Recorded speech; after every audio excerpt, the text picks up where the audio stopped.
Buonasera e ben ritrovati con l'informazione flash di New Sicilia, i principali titoli del pomeriggio. La Presidente del Consiglio Giorgia Meloni a Palermo ha presieduto in prefettura il Comitato Provinciale per l'Ordine e la Sicurezza Pubblica insieme ai ministri Matteo Piantedosi e Carlo Nordio.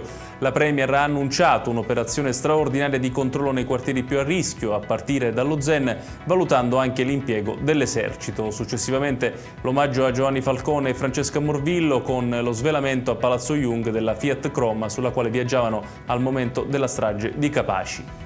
E sempre a Palermo emergono nuovi dettagli sull'operazione di questa mattina contro il racket delle estorsioni.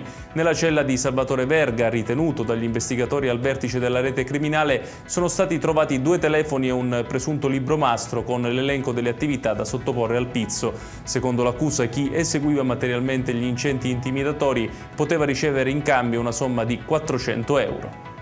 Tragedia nelle campagne di Marsala, nel Trapanese, in contrada Paolini. Un uomo è morto mentre bruciava alcune sterpaglie nel proprio terreno.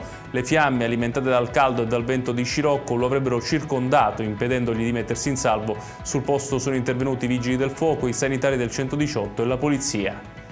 Sul fronte politico, il presidente della regione Renato Schifani apre alla ricandidatura nel 2027. Il governatore ha spiegato ai microfoni di Sky TG24 che gli farebbe piacere proseguire il lavoro avviato, ricordando i progetti sui termovalorizzatori, sulle terme di Sciacca e sul polo pediatrico. La decisione finale, ha precisato, spetterà comunque alla coalizione.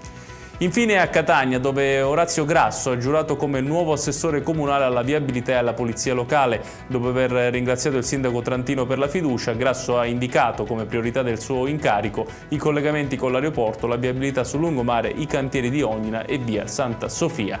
Ed è tutto per questa edizione. Tutti i dettagli su queste notizie li trovate come sempre sul nostro sito www.newsicilia.it. Grazie per averci seguito e buon proseguimento di serata.